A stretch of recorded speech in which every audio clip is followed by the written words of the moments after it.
Good afternoon. I'm Manusha Roy, starting off the noon with a live look around the state right now from the high country to Denver to Mount Meeker. We are getting the long weekend started. We've got Keely here with us as well, and a little bit cooler, you were saying, compared to yesterday, but it's still a beautiful day out. Yeah, it's not bad. 15 degrees cooler than yesterday. So yeah, it's certainly on the cooler side. Highs right around 70, 71 degrees. So not nearly a warm start to your, or I guess a hot, I should say, start to your Memorial Day weekend, but not bad, pretty pleasant with temperatures out there in the low 60s right now out at DIA. It's going to be a bit breezy as we head into the afternoon. Those winds are going to start picking up, gusting up to 20 miles per hour. So here is a look ahead at your weekend forecast. So tomorrow we're looking at a high right around 76 degrees. We do have a chance for some afternoon storms tomorrow. Today, for the most part, is looking dry. Just some isolated showers in the forecast for today, but tomorrow we have a better chance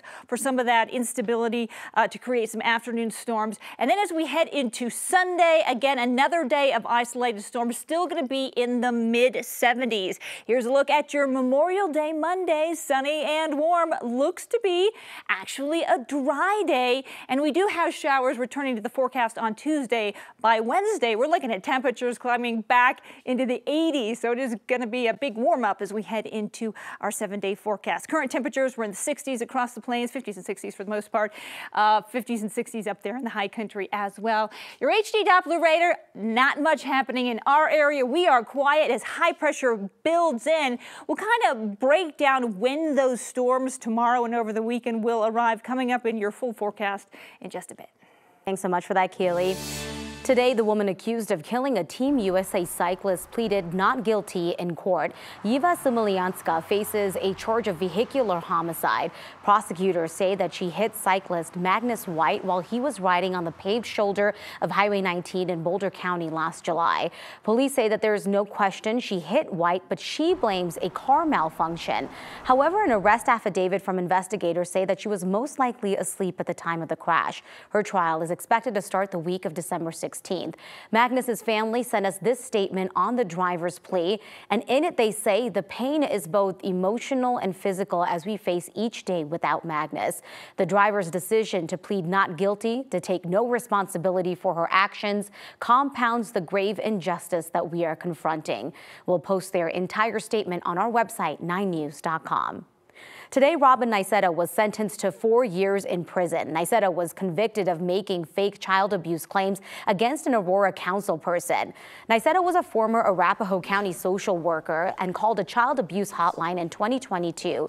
She then falsely claimed that Aurora councilwoman Danielle Jurinsky abused her child. The claim came one day after Jurinsky called Aurora's then chief of police trash on a radio show. Chief Vanessa Wilson and Niceto were dating at that time. Her sentencing had been pushed back multiple times after her attorney did not show up or was sick.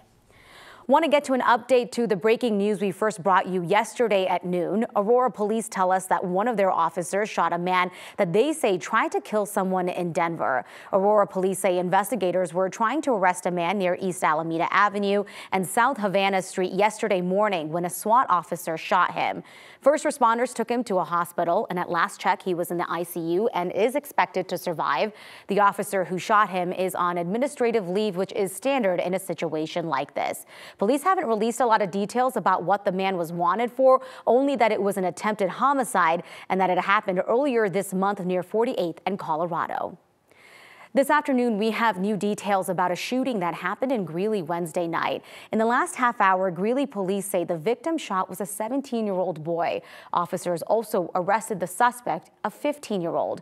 Police say the shooting happened at an apartment complex around 8:45. That was Wednesday night on West 24th Street near 35th Avenue. They found the 17-year-old boy with multiple gunshot wounds and severe injuries. Officers later arrested the suspect in a home near 28th and 20th Street in Greeley.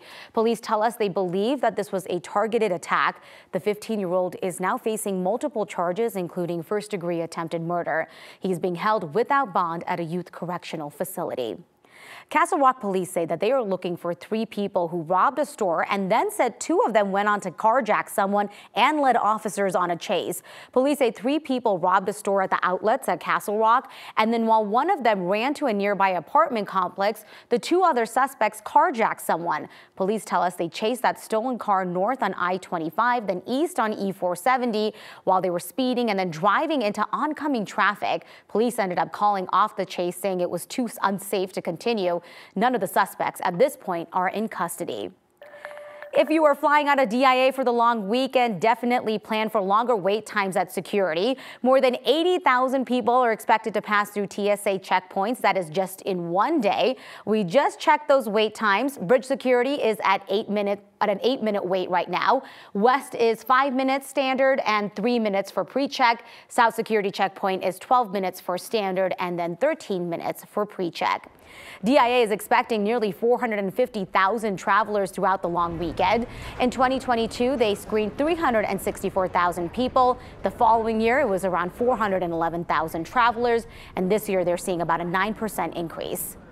I know the struggle, right? You don't want to be there too early and then kind of wait around, but it really is important to get there 2 hours early for the holiday travel season. Also, just a quick heads up, there is construction happening today at the Pikes Peak lot. So if you do usually park there, you're being asked to use the landside parking lot instead. And to make sure your travels go smoothly, you know the drill, check your flight status before heading to the airport and make sure your flight isn't delayed or canceled.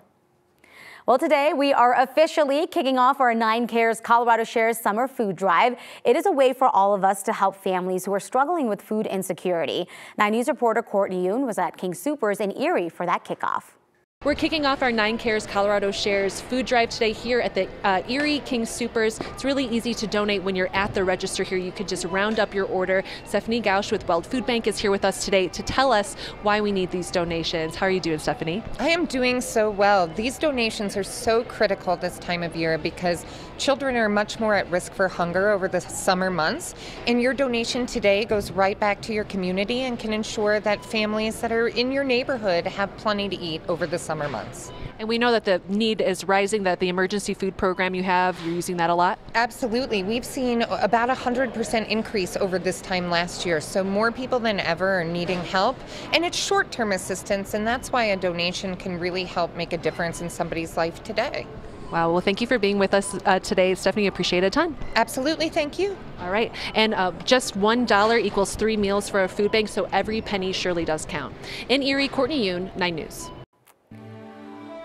Oscar-nominated documentarian Morgan Spurlock has passed away. His family says he died yesterday because of complications from cancer. Spurlock was best known for the Oscar-nominated Super Size Me, the film in which he subjected himself to a diet of only McDonald's and helped raise awareness about the dangers of poor nutrition.